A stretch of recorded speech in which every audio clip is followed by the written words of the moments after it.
Good morning, everyone. We're just waiting for people to come on board. The numbers are increasing, so we'll just give that a minute or so.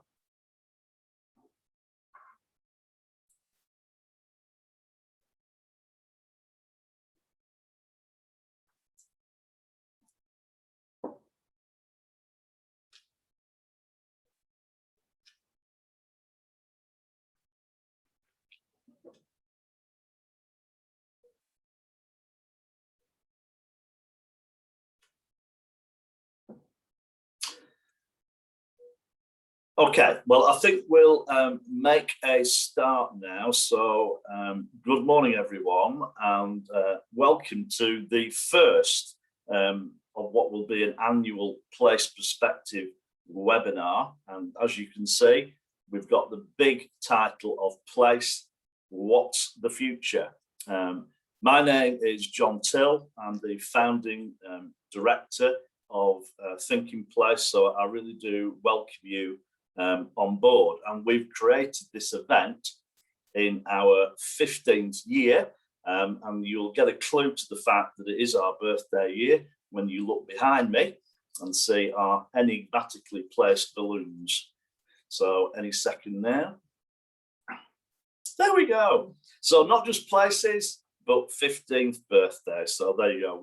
We're really delighted about that. And it's amazing really to think that it is 15 years since the Thinking Place journey began to help places develop a shared sense of purpose, pride and prosperity. And many people said we were absolutely crazy to set up a company purely dedicated to place marketing and place making, but we did it anyway. And it's been a fantastic experience. We've worked with over 80 locations of all shapes and sizes with all manner of opportunities across Great Britain and the island of Ireland. We've been to some fantastic places and met, I think, even more fantastic people whose enthusiasm, affection, attachment to and love for their place has really blown us away. And our aim, as it still is, has always been to feel and channel their passion and bring their place to life, shine a story, shine a light on their town, their city, their county and what it can become. And over recent weeks, as a build-up to the week of birthday festivities, we've been delighted to introduce to you via social media some of the places and people we've worked with. So I hope you've seen some of those. They are absolutely amazing. They've all got a great story to tell. And I think for us, when you look at that and when we've looked back, you know, for us and still is, it's never been a job. It's always been a pleasure. Today, all our places are facing a massive change program, whether they like it or not. They kind of face a perfect storm of pandemic, changes caused by online shopping, changes in work-live arrangements post-COVID, and we don't know what that totally means yet, Brexit, climate change, and more. So either they just let these things happen, or they are proactive in terms of planning for the future and doing things differently, and it really does require that. So there can't have been a more critical time to look to what the future holds and what's important for places to consider now. And we're thrilled that in our birthday year, we have two of the leading thinkers and practitioners in all things place, Professor Kathy Parker and Professor Martin Reeves. They're going to give you their view of place looking forward. So what we're going to do is we'll hear what each has to say, and then we'll move into a discussion. Importantly, you can ask a question at any point via the Q&A facility. So please don't wait till the end. As soon as something crops up in your mind, ask the question. So the event is being recorded and it will be made available as soon as we can. So to begin the session, I'm delighted to first of all introduce Professor Kathy Parker. Kathy is Professor of Retail and Marketing Enterprise at Manchester Metropolitan University and co-chair of the Institute of Place Management, which is the professional institute for all those involved in making better places. Cathy is regarded as an international expert and leader in place management and is the research lead for the government's High Streets Task Force. She is frequently asked to commentate on place and retail related topics and has appeared on all nature of TV and radio very recently and is often giving evidence in Parliament as well. So Cathy, we're looking forward to hearing from you. Thanks, John. I'm just going to get my slides up. It's always a little panic moment. It's like, are they going to work? But that looks okay. You can see them, can you? Yeah, great. That's thank you for that introduction. Oops. Just oh, sorry, I've got the wrong one up. We'll get there.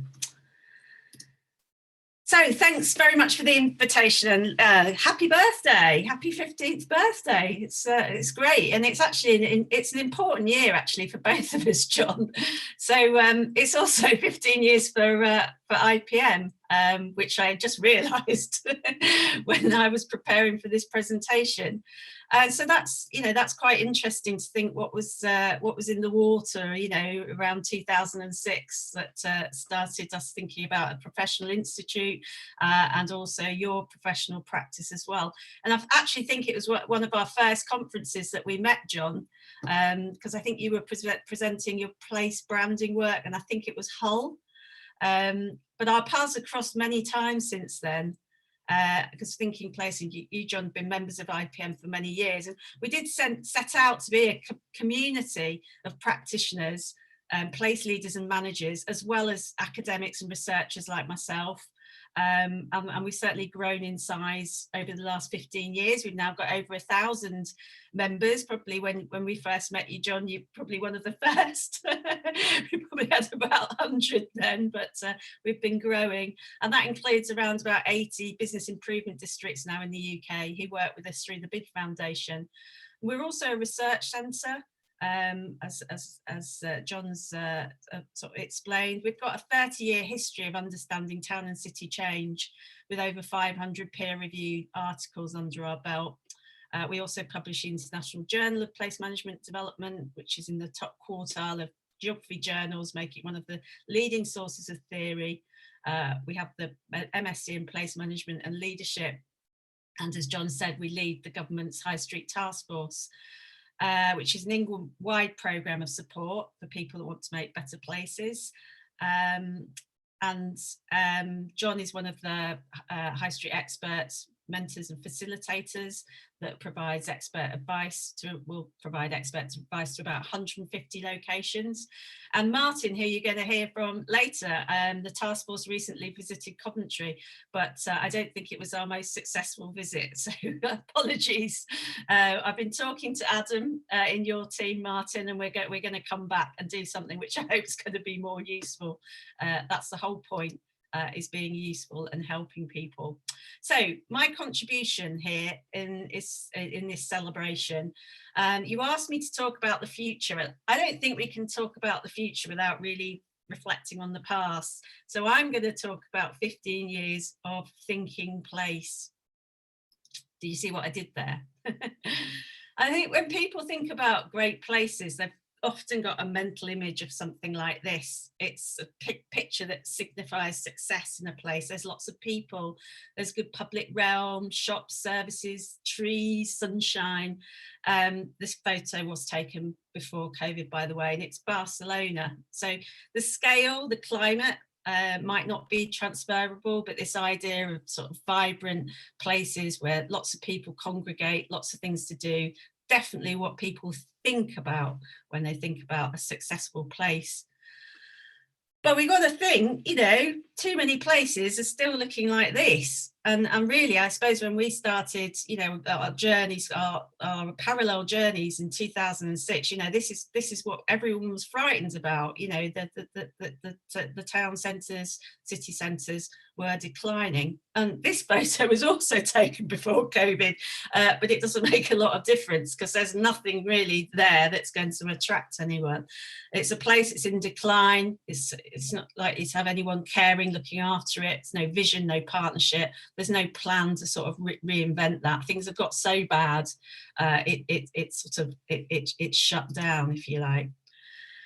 And it's not because people and policymakers haven't cared about our towns and cities. This is the idea of people, you know, being worried about what's happening to places. That's nothing new. All places really have mattered, you know, in government to successive government. There's over 30 years of policy, which in some regard, I would say, has argued for thinking place, you know, a place-based approach. So all these policies and sort of that I've listed there have got tools or recommendations that either focus on the need for local partnerships to drive action, or the need for planning policy to put towns first, or a combination of the both. So that's what I'm really interested in. Sort of, you know, we've sort of been talking about thinking place and being more place-based, and so why, you know, 15 years on, you know, is this still a challenge, or have we started to sow the seeds of what will enable us to sort of transform places in the process? In 2018, we supported Sir John Timpson's review of the High Street to try and uncover why some places thrived and others didn't. And when we were commissioned by the Ministry of Housing, Communities and Local Government to support this review, we really wanted to show Sir John and his panel members the view from the ground. We felt that far too much discussions about places happened sort of, you know, in sort of London without really going and visiting those places and talking to the people. So we wanted the panel members to meet the people who were behind the real regeneration of places, not just the master plans and the big schemes, but the people that drove the sort of more incremental change, because our research and collaborative project working over the years said that it was that really that made change happen. And as John said, you know, in his sum up, that this is what really put the buzz back into town centres: people, inspirational local leaders. And as MHCLG had been running the Great British High Street for a few years, then Sir John's review and our report had a very receptive audience in government. The civil servants had seen firsthand the power of local partnerships and how these towns that told a very different story of incremental renewal compared to the investment-led big bang narrative that came from the core cities. So all those towns on there were either winners and runners up in the Great British High Street Award. And you know what had impressed the judges had very much been what people, local partnerships, local businesses, community had achieved by working together.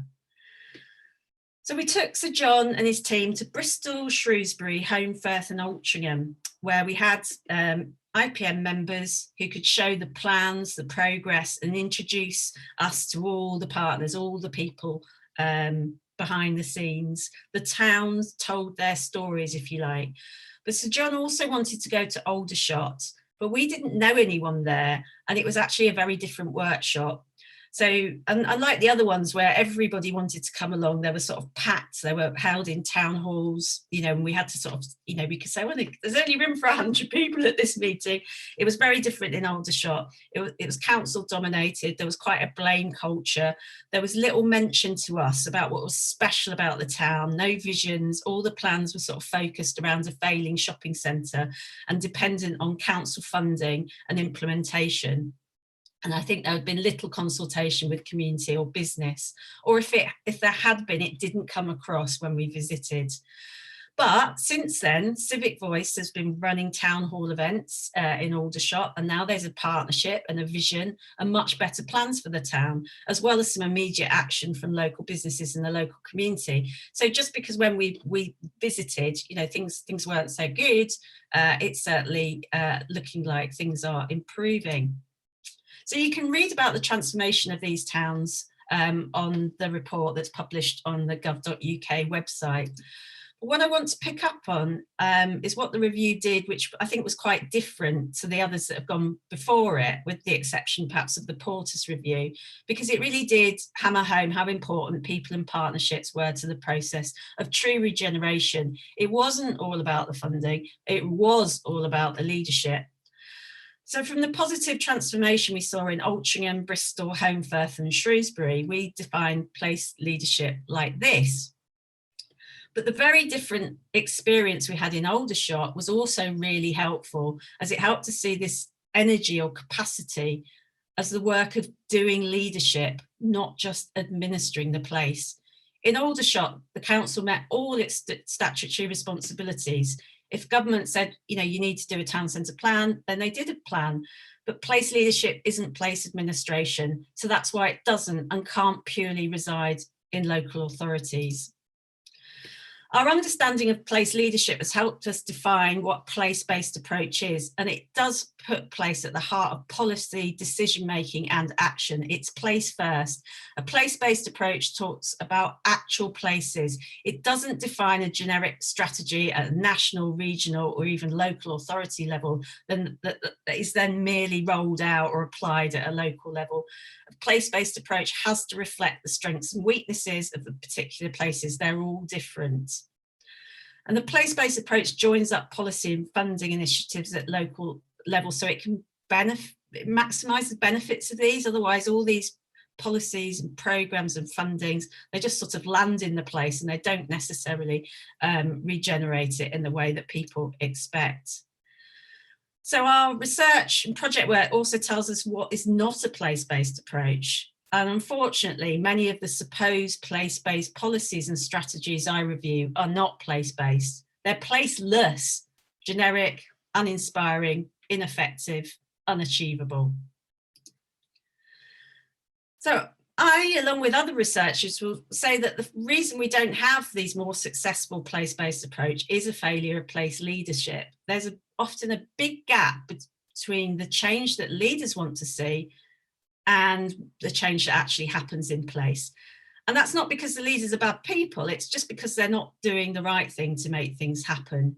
We know it's people and partnerships that make change happen. But unfortunately, a lot of local development is still investing in master plans, spatial design documents that on their own don't affect change. They're a document, they're a plan. And the regeneration industry is still focused on rebuilding new things and not reactivating, not making things happen in places. So a place-based approach, how does it differ and what can we learn from what should we be doing in the next 15 years? Place-based approach has to start and end with the town. Making change happens locally. So the fundamental question is, who's actually leading and doing this?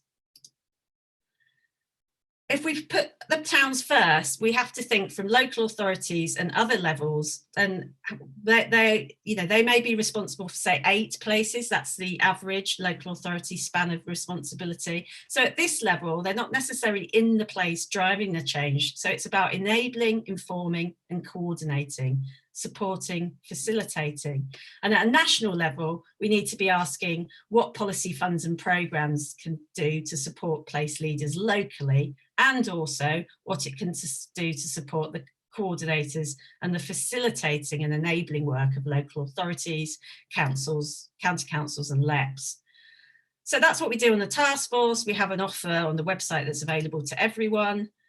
But we're also working with local authorities to help them identify sort of major barriers to transformation and help them facilitate more of these partnerships, more of this local action that will actually address these local issues that can only be solved locally. So being place-based means thinking place and doing place differently. And this is interesting. I think it's the foreword to the £5 million People and Places Fund announced a couple of days ago by the Treasury. And although it's a fairly small experimental programme, I think it's got real potential to help us understand the blockers to place transformation and whether they're at local, regional or national level. And it's interesting because in this project, local people, partnerships, local authorities and government departments are all going to be working together in the same project on the same team. So in the 15 years since John started Thinking Place and I formed the IPM, a lot's changed. But I think the biggest change is now the widespread acceptance that it's people that make places, not flagship buildings or shopping centres. John and the team should take great pride in being at the forefront of this change. But I don't think the next 15 years will be plain sailing. The development of place leadership and partnerships will threaten the status quo. And I think there'll be officers and members in local authorities that maybe can't adapt to a new culture of collaboration. And I think there will inevitably be some conflict. But it will be worth it if we never see anything like this again. So thank you very much. Brilliant. Thank you, Cathy. As insightful as ever. That was brilliant. And we're now going to move on to hear from another professor, Professor Martin Reeves. Martin is Chief Executive of Coventry City Council and has been since 2009. He was also Chief Exec and the Head of Paid Service of West Midlands Combined Authority from 2016-2017. He'd previously been with Bedfordshire County Council for 3.5 years as Assistant Chief Exec and Chief Exec. Martin spent much of his early career as a lecturer and researcher and has a PhD in applied economics. And Martin has recently once again been included in the top 50 of the Local Government Chronicles list of the most influential people in local government. Always provocative, always interesting. Martin, we await your words of wisdom. John, thank you very much and happy birthday. Do you know what? The decade and a half has been really kind to you. You look like a spring chicken still. It's fantastic. And I'm going to do 3 things within the sort of 10 minutes or so and hopefully pick up some of the threads from Cathy. So as with Cathy, I want to just quickly look back because I think whilst I don't want to revise history, I think to look back and provide that context, to then be able to situate us now with regards to places, to then be able to look ahead, as Cathy also did, to what the next 15 years might have in store. In doing that, I'm not going to spend a huge amount of time talking about Coventry, my place, the place I love, but you'll see a number of images scrolling repeatedly around me, so you can take your eyes off me, far better look at some great images of place and some of the transformation. But what I do want to do is provide hopefully some stimulating thoughts around my journey on place leadership, the good, the bad and the ugly, but maybe some more generic points which can lead into a Q&A. So let's just think about 15 years ago and what was happening. We had a relatively, and I say relatively and comparatively stable economic position. Local authorities, places up and down the country, rural, densely urban, cities, towns, certainly in England and arguably across the UK, we're seeing significant levels as compared to now, obviously, of revenue into their places and significant capital, including, of course, European structural fund money. So that was kind of a context. High demands on services, but that was the backdrop. If I think about my own autobiographical position, it's quite interesting, just rather than just being egotistical about me, but just in terms of what also I was learning even at that point. So as John said, in terms of my biog, it was quite bizarre looking back 15 years ago because I did at that point become the chief executive of Bedfordshire. I started a journey from 2006 as we, as a county council, moved from literally 0 stars and being the worst county council in the country to 3 stars and the top performing in a space of only a couple of years. And it really was an unbelievable turnaround, only to face then, when I was the youngest chief executive in the country at that point, only then to face our abolition for unitary reorganisation. And I reflect on that looking back about places because actually I had no choice as a leader in that incredibly febrile environment to lead through the unitary reorganisation, the split of the county into two. But looking back then, it was all about administrative boundaries. And actually we lost the very essence of place, the assets, the beauty of Bedfordshire, the challenges of Bedfordshire, but in effect had no choice but to be on that kind of hamster wheel of reorganisation, restructure. And maybe I'll come back to that, and we'll come back to that in the Q&A, because ultimately it's only place that matters. And actually the mechanics and the bureaucracy of organisations come and go. That was proved by a county council that had been around for over 150 years, but then ceased to exist. But the place carried on, and the determination to improve that place remained a focus.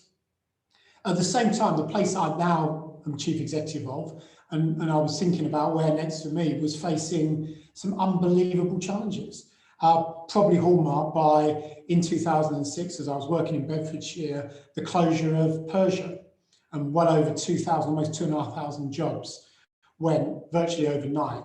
And a really good example of cities, and certainly post-industrial cities, despite the relatively strong context of the economy at that point, and the global recession wasn't really being triggered and thought through and even considered to be a prospect. But here you are, a place that I've now got to know and love, was facing, if not existential threats, major threats to its ability to be prosperous and to look after its people. So I reflect on some of those things. It was a fledgling digital environment. There was some new transformation coming through in the IT digital space, but it was relatively slow as compared to now. And places weren't in the kind of flux that they are now. There's relative uniformity and consistency. So that was 15 years ago. Let's bring us right up to date now. And John kind of alluded to it at the beginning, the perfect storm. The reality here, and I've spoken a lot about this, including on these kinds of webinars, to reflect on, as we entered the pandemic as places, as we've gone through the pandemic, and hopefully as we're at least starting to think about what a reset and a reimagine, if not a recovery, could look like for all of our great places up and down the UK, is that we've learned a lot. This has been a desperately challenging time, and we don't need to rehearse that, but what we've learned, and maybe we'd forgotten it and we need to be reminded of it, is actually just how amazing our assets are in our places. And they are, of course, predominantly, if not exclusively, our people and our communities. Now, Kathy's right to show those images of urban decline, and they were urban decline, and we've got a number of those still in Coventry and many cities, towns up and down the country. But the truth about what the pandemic, as dreadful as it has been, has shown us is just the incredible resilience, robustness, and quite frankly, sheer brilliance of our people, irrespective of which part of our cities, towns or villages they come from. And the ability for them to be able to do extraordinary things, even at the lowest ebb, should remind us all that as we think about that reimagination for our places coming out of the pandemic, we've got a lot in our favour. Yes, we're challenged for the trends, the shifts, and of course, what we don't know, and none of us know, we're not clever enough, nor should we try to be, about the shifts we've seen on home working, the office accommodation, the way in which offices will be used within cities and town centres, the connection between villages, towns, cities, how that is either an enduring change forever in terms of how we go about our business, our leisure, our retail, or whether these are merely toxic shocks and responses entering into the pandemic and worse than during the pandemic. And of course, the other thing that we should all be big enough to accept and think through as well is that through the pandemic, again, as we came into it, we've now seen deeper, wider structural inequalities in our great places. And by the way, for all different reasons, they're all great places. They just are challenged in different ways. But what we know is consistent across all of them is that the inequalities, those that have access to these amazing assets and places, within their own towns and cities and villages, the gap between those that have those access opportunities and those that don't has not narrowed, it's actually got wider and deeper through this pandemic. And at this stage shows no great signs of changing. So therefore, we've got all of these challenges going on. But just think also about what's happened, which I think gives us major reasons to be cheerful about. So what will the next decade and a half look like, which I'll come to in a moment. Just think about the connection and reconnection with our places. And I've said this so many times over the last 15, 16 months. Think about the heroes and heroines that have now been made of our little parks. What were once unloved and forgotten have now been loved again. Think about the power, and I'm lucky enough and privileged enough to have it as UK City of Culture in Coventry, to actually the power of culture, identity, expression, and the ability to remind ourselves of coming together when we're able to, expressing ourselves, particularly when those inequalities are so deep, in our great places, with our great communities, is something which, above all, is the biggest currency of our place. And whilst, yes, we've seen some amazing physical regeneration, particularly in my city, but many others up and down the UK, that is only the window dressing. The only way we are really going to learn the deep and harsh lessons for our places of the pandemic and bring it into sharp relief is to remember that that is not the end point. It's not even the start point. The ability to connect our people continually to each other, to things that they've forgotten about, to the ability to bind those assets to each other, to be proud of our place and to shout very loudly about what we've got to offer, both within our place, but also to others, is absolutely what is going to mark out the ability for place leadership to really flourish in the future. It won't be about shouting from the rooftops about those brand new capital projects. Yes, that infrastructure is important, but the social infrastructure, the ability to be able to remind ourselves of what really matters in our places, I think is the hallmark. And the reason I finally talk about quite significantly the notion of, and it's beyond being pedantic, this is not about a recovery from the pandemic, because by definition for our places, a recovery is about going back to the position that we were pre-pandemic. That is not good enough for our places. That is not good enough for our people. It's not good enough for our communities. And I would argue it's particularly not good enough for those communities that do live in a sense of deep, unequal access, unfairness, and a sense of why, when they see so many others around them enjoying and accessing those amazing new resources and opportunities of their place, do they feel like it's somebody else's joy? And that has got to change. So I'm not interested in recovery. I'm interested in a reset and reimagination of what our places can really be like. And the story that has taught us over this period is often about the most simple stuff that's in our face, which is how we can literally lift the spirit of our people. But above all, also, it's a reality check about those amazing symbols, icons of change and transformation, to be able to give us all confidence that the challenge of high demand services, complexity, and listening to Kathy about local government leadership at the same time as doing all this, elected members, officers, partners having to deal with some of the toughest complexity of impact on our children's services, adult social care, housing challenges, as well as the economy feeling very fragile from our most global companies right the way down to our small startups. So we've got to do all of that, as well as remember that our leadership role is to inspire and to enable the conditions for our great people and our great places to thrive. So this has got to be a reimagination, everybody. It can simply not be going back to where we were. That wasn't a good enough place. So that leads us finally then to peering in to the future of what the next 15 years, and certainly when we come together, hopefully, definitely face to face in years to come, and definitely in 15 years' time, what do I think we will be seeing? What do I hope we'll be seeing in terms of place leadership and the amazing reimagination of our places, whether they're urban, rural, small or big, up and down this country?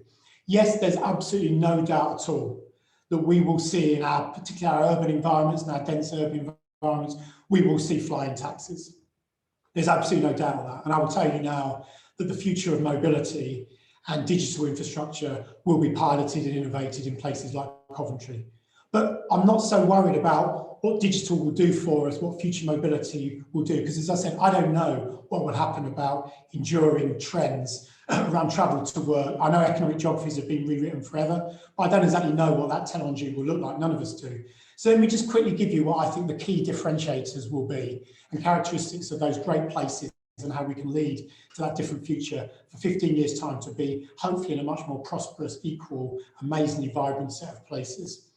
Differentiation is absolutely going to be more key than ever before. Investors, people, communities, partners are not going to any longer be interested in vanilla. And I keep saying this and I'll say it again. Vanilla is boring. We need choc chip, we need pistachio, we need double mint, we need double choc fudge. We need a very differentiated sense, because that's what separates our amazing places. Mining down for the difference. Going for vanilla is tedious, boring, does not sell and does not inspire the very people that know their own place is far from vanilla.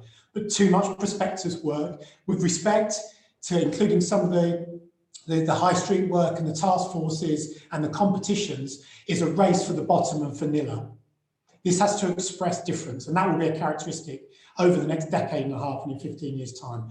Reminding ourselves of what our unique, differentiated assets are, because every single place has them, and they need to be authentic, and they need to celebrate them. They need to isolate them and be proud of them rather than making them up, because you get seen through. And I've seen through the pandemic, and we'll see, because of the desperate nature of what we're trying to revive and create, a sense of people grabbing those icons, those assets, those symbols of the future, which are not theirs to grab because they're not authentic. If they look deeply enough, or even at the surface, they'll have more than enough to grab hold of.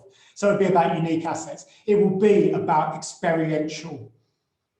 It will be not about just consumption. It will be about experience of the human soul and people coming together in our spaces, whether they're urban spaces or rural spaces. It will be about animation, reanimation, activation, reactivation, in the way I've said. We've got to find a way in the future where people are less fascinated and fixated by the design of buildings per se, and much more fixated in urban design planning terms about what goes on in between those buildings and those spaces, because that's where people play, learn and live together. And that's what we will see much more of, in my view, that connection. We will be greener, we will be more connected by digital without any doubt at all. We will be global whilst we'll be hyper-local at the same time. We will also be fluid and porous. And I so hope we're like this. We've got to find a way, and I've sort of talked to John and colleagues before about this, we've got to be more comfortable with the layer cake being on the menu every single day, that we can handle Coventry being a great, proud medieval city, but proud of its links with the great county that surrounds us in Warwickshire, proud to be a West Midlandser, proud to be a Midlandser, proud to be a great English city and great to be a great British city. So we can work at those different layers.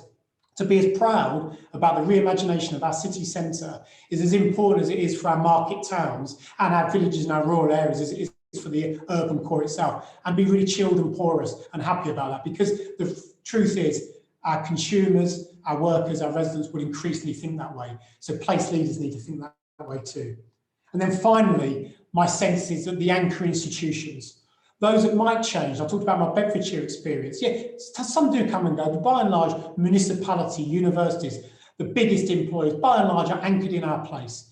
Their heart, their soul, their psyche is in our place. They will become even more those important anchors and champions of place. But this is a key bit, only to enable that kind of future partnership and collaboration where the people that rise up are not the organisations that have significant economic power and grip on an area. It's the very people that have not been listened to and heard for so long that will rise up over the next decade and a half, and they will reshape, reimagine their places to become much more prosperous, livable, and quite frankly, more equal and more fun. That's in their hands. Our job is not to surrogate that responsibility. Our job as place leaders is to enable that and to reimagine it with them, not at them. Thanks very much. Thanks, Martin.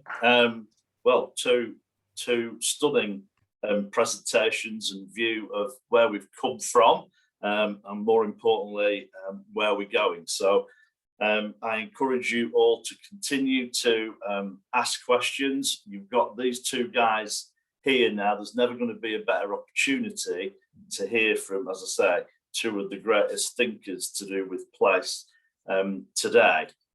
So I just wanted to kind of kick off with one area that kind of you've both touched on, and I guess it relates to how places are led. I mean, I've talked quite a lot about the need for shared, stakeholder-inspired places. And for a lot of people, the only time they engage is when they vote occasionally. And that's it. And surely we've got to find a model that harnesses, you know, the talent, the ideas, the energy. What we saw happen in COVID, etc., people came together for the place. But we need to surely do that proactively. I just wondered what your views were on that, and whether that potentially leads, do we think places will be led differently in the future, or will the sort of the current council arrangement prevail? Do you want me to have a go at that? Absolutely. I suppose that's sort of really what I've spent my career looking at, you know, is the sort of like the leadership and the partnerships, the people behind place.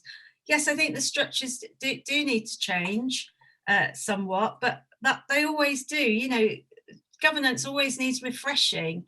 You know, we can't stick with models sort of from, you know, the 1800s and sort of think they're still going to work now. I don't think it's like it's not a sort of fundamental change, but it's much more collaborative working. Partnerships are very useful because they can be sort of set up quickly, and you know, the people you can have cross-sectoral sort of engagement in there. So I think there's always partnerships, there's always the collaborative working. It's just not connected in so well to the mechanics of the sort of, you know, government at sort of national and local level. So that's very much what we're trying to do on the task force, is sort of map, as a first stage, map this additional capacity. You know, many towns and cities have got business improvement districts in them, which are a fantastic network for joining up businesses. They're not necessarily always well connected to the local authority, or if they are, perhaps not to the local economic partnership.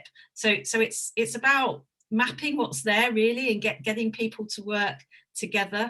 And I'm quite relaxed about that being done in quite an informal way initially, because I think that's what really gets people going, when they can sit down around the table together and go, Jesus, we could just get on and do this. And then you can think about, you know, more fundamental changes to structures and embedding things in a more, you know, in a sort of like a, you know, with a bid, you've got something that's on a 5-year you know, you've got a 5-year business plan, and that you have to be pretty sure about that sort of network, and that to commit to something for sort of 5 years. And the same way in the local authority, you know, obviously there's the refreshing of the elected members, but I think that we can do a lot more about engaging those people more into the actual doing of place.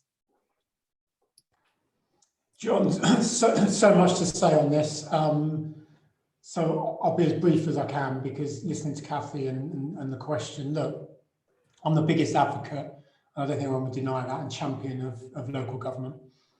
I'm also harshest critic sometimes, so I'm more balanced, I think, than many.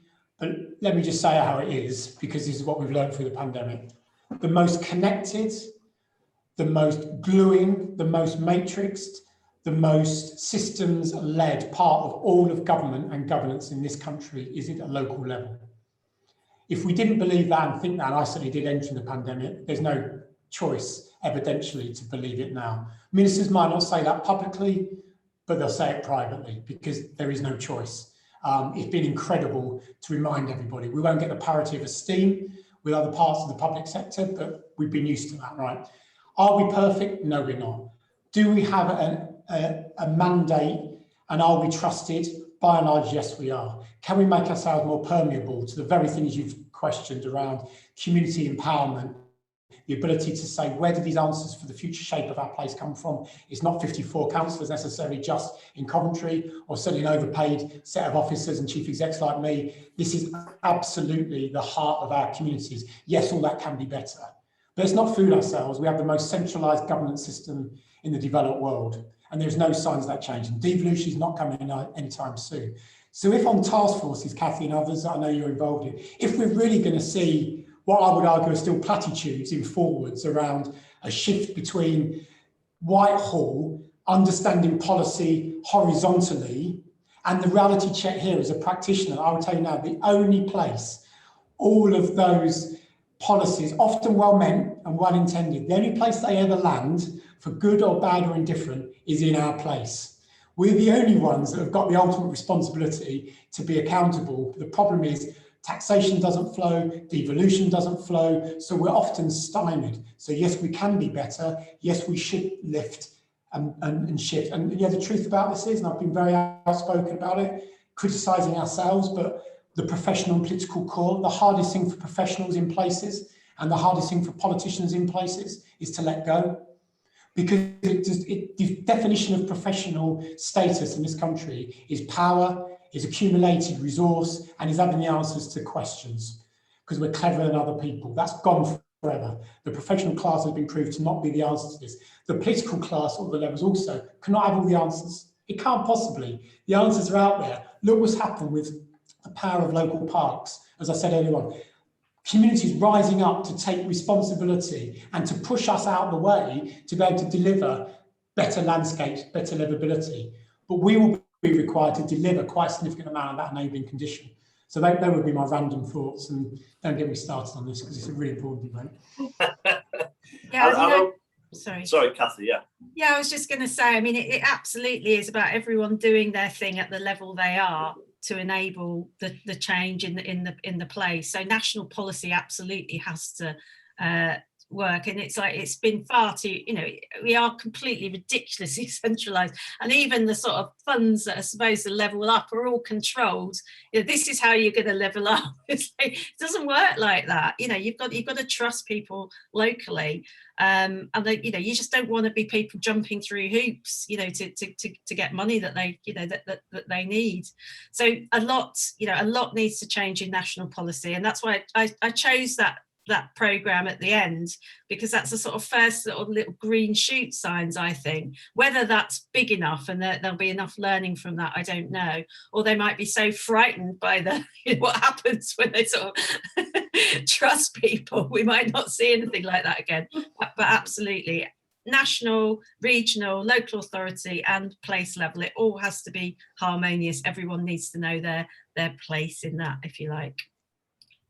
Yeah, I mean, and it kind of taps into I was reflecting as to whether we actually are seeing genuine changes to the way people are viewing place going forward. Because again, you touched on funding pots and etc. I mean, at the moment, we seem to be in a culture of funding pot after funding pot, which is almost driving a different description of place every time, which almost seems absolutely counterproductive to a proper strategically led community and stakeholder led view of place. It just seems very sad at the moment that we're all chasing pound notes, and poor people in councils are forever doing bids for funding that they may or not get, because obviously you've got to bid for these things all the time, and of course rightly politicians are saying we've got to go for it. It's worse than that though, John, and Kathy. I mean, Kathy might or might not agree with this in terms of some of her involvement on the various task force, but it's actually a bit worse than that, in the sense of, and I tried to allude to it about straying outside of my comfort zone, which is pretty wide, as you know, John. It's not a zero-sum game. I love the UK. I love cities up and down England, I know particularly, but across the UK. I love some of our green air. This incessant determination to create a competitive environment, which in effect places one place against another in direct competition, is ridiculous. Is absolutely ridiculous and has to stop. Number two, this incessant, and levelling up is one of the best examples of it, now you really have got me started, about our places. Do we really think the revival, and does the UK government think the revival and the levelling up of our places is through a capitalisation infrastructure lens? Really? Because actually, until I start seeing, and our great places start seeing social capital invested in, revenue, say, skilled, amazing people from wherever they come from, be in the future, alongside great infrastructure for the future, not instead of, we're not going to get anywhere. So these are really hard, and I feel so, as you can probably tell, I feel quite annoyed, but I feel particularly impassioned about the fact that the rest of it is just peripheral. Unless we have the proper conversation about there is enough for us to be able to think very differently. And where is the learning, the true learning, the ability for us, going back to what works in places, the preconditions for communities to become empowered. We know what works, we also know what doesn't work, but we will not be honest enough about the latter. Because actually, again, we feel like that could create a challenge around future funding streams and even the political lens, the reputational lens. This has got to change, John, Kathy and colleagues, it really has. Because there's too much at stake to reimagine the next decade and a half in the way that I think both Kathy and I have tried to articulate. I've got a question directly for you, Martin, which is about, obviously the city's transformation has been hugely helped by being city of culture, but obviously there's only one every 4 years. There's about 15, I think, desperately bidding to follow you, maybe even more.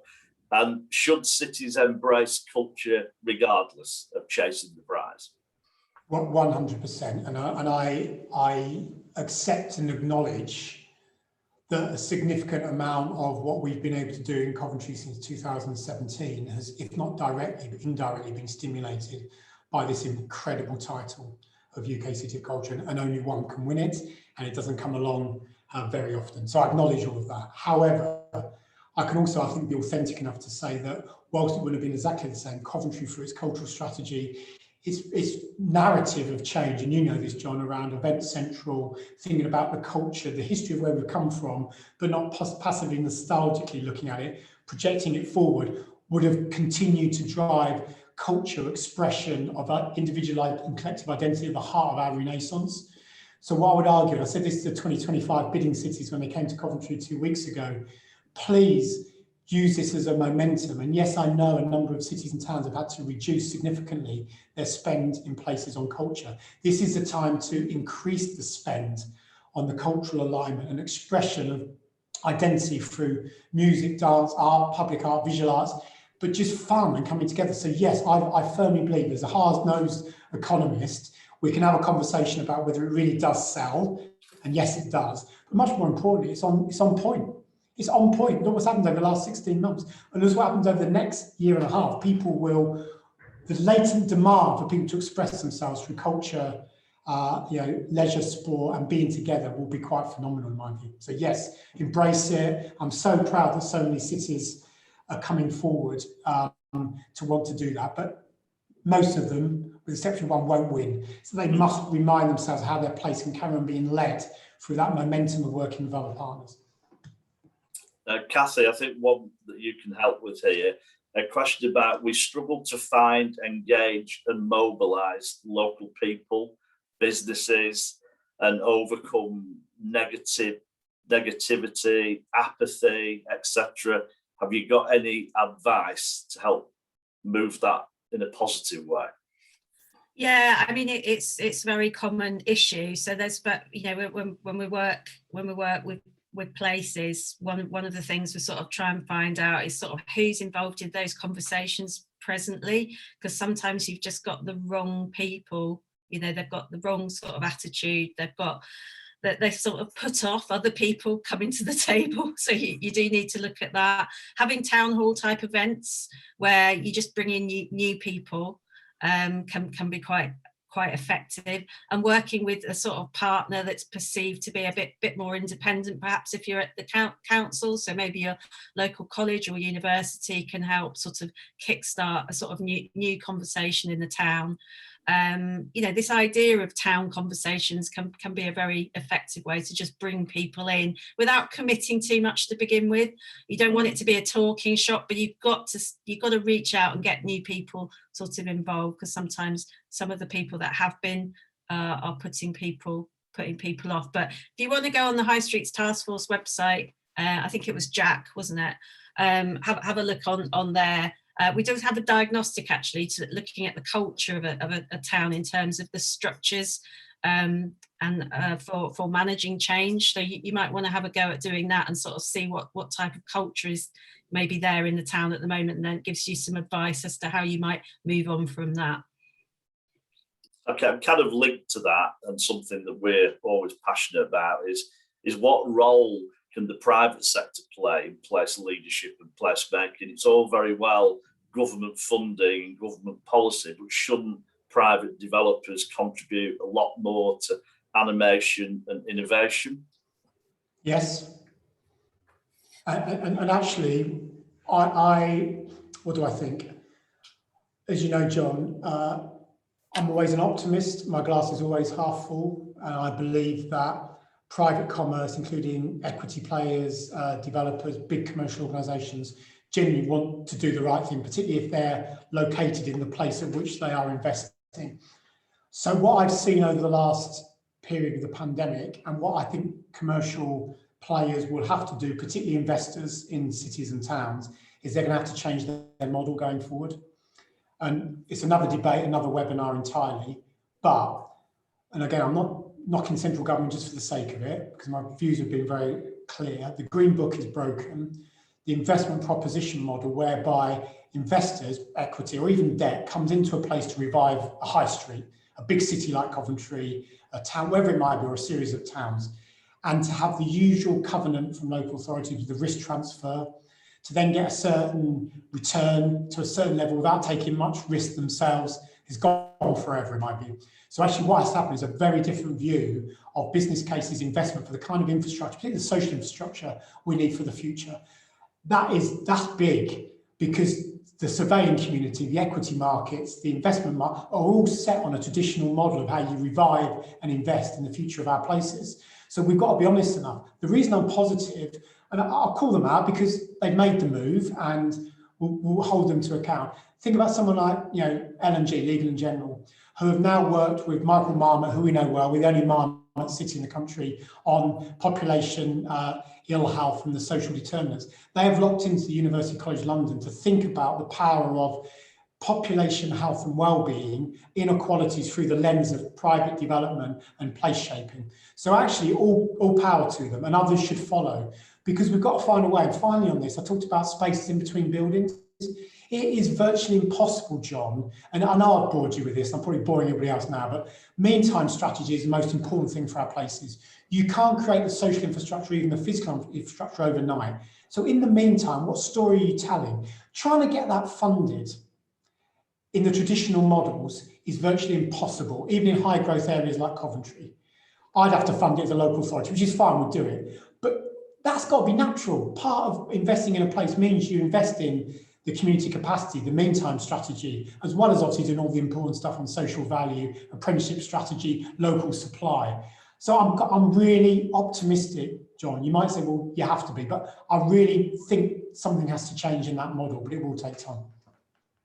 Yeah, I mean, I constantly am frustrated about the view of physicality is everything, space is hardly talked about, and I keep saying to places when we go around, you need a strategy for the space between the buildings, and a focus on them, and that's where we end up with, rubbish things happening there, and of course, very rarely they're curated, and if you don't look after them, they don't work, So, right, it's going to have to be the last one, and it kind of links to private sector collaboration, leadership. And I thought we'd get this. Do you have a view on what you'd like to see come out of the government's local enterprise review that you think will deliver some positive outcomes for place going forward? Go on, Kathy, talk about LEPs. Go on. Yeah, right, okay. Otherwise, I'm going to get myself into real trouble. All right, okay, well, we've started working on the task force. We've got a programme called Developing Place Leaders that we're doing in partnership with the LEPs, because we sort of wanted to see, if how well connected LEPs were in their local economic networks. And it's a very bumpy pitch, and I mean, unfortunately, it's because of it's the centralisation, it's the industrial strategy, it's all these things that have been placeless. Even though there's a chapter on place, and the industrial strategy's all been ripped up now, but it's not really about place, because if you're about place, you start with the place. The strategy doesn't come from somewhere else. It has to be coming from the place, and things like the foundational economy and the sort of reduction of inequalities, giving people employment and life chances and all that should all be part of the same economic development conversation that we're having. So I don't know, is it the answer there? I mean, I think we need to think about things regionally. We can't be completely local about things when they're networked together. You can't, otherwise you go back to this very parochial place pitted against place. We can't have airports in every single sort of small town. It's, our regional economies don't work like that. But so far, yeah, I can't say I'm going to be particularly optimistic in seeing any sort of big changes, because until we sort of lose this grip of centralisation that Martin's already talked about, everything's going to be a sort of similar type of it's going to cause the same sort of problems that we've had before. So John, I know you probably need to wrap up and let everyone go and do something else. It's only more interested in listening to me bang on, but I want to stay a little bit away from LEPs per se, because I will get myself into trouble. But seriously, this is an important takeaway for all of us, I think. There is a seduction which has dominated, without any doubt at all, the 20 years I've been in public services. I've been privileged enough to be part of leadership of a number of great places and organisations, and it's the following. When central government, but I would argue other bits of the system, including regional and local, have big challenges, have huge, what will be argued as intractable problems that I'm not quite sure the answers to, the seduction and the reflex is organisational change and restructure. Why? Because it's really easy. For those who are on the other end, and I've already told you, I've abolished the county council. I know it's not easy, but it's a management task. Setting something up is easy. Actually, reorganising something is easy because it is seen, sorry if this is outspoken, John, but it's the truth. It is seen as almost a substitute for real lasting change to our places and to people's lives, because that's really hard. And the point that Kathy's made about collaboration is the soft, which isn't soft, it's the preconditions of how you really make prosperous, fair places. It's stuff that doesn't sit very well on a head and shoulders chart. And politicians and professionals coming back to it need to stop this fixation and fascination and seduction wheel on continuing to think you improve outcomes and places by moving the deck chairs around. Think about the NHS, which we all love, has been reorganised and restructured with more policy since the Second World War than any other part of the public service infrastructure. It still has the same endemic challenges on who funds it, outcomes and delivery that it's not any had before, because they're really tough calls. Think about many other parts of our public service estate in our places. They are really tough calls. Think about adult social care, who pays? Don't restructure adult social care, just sort out who pays for it and have those tough conversations. Then our places will become more vibrant. That's the truth, and it's a truth a lot of people don't want to acknowledge. Brilliant. We have run over, which I never usually like to run over, but I just know that the audience out there will want to hear you guys, and I wish we could have done another hour. Thanks for not holding back. Thanks for not, going into some difficult areas. I knew you would. I'm hoping that the audience got a lot out of that. I don't think we could have had a better 15th birthday event. We look forward to the next annual Place Perception event that we'll do. We'll be doing more webinars between them. Can I say thank you, Martin, Kathy, absolutely brilliant, and everyone out there, have a great day. Thank you. Happy birthday.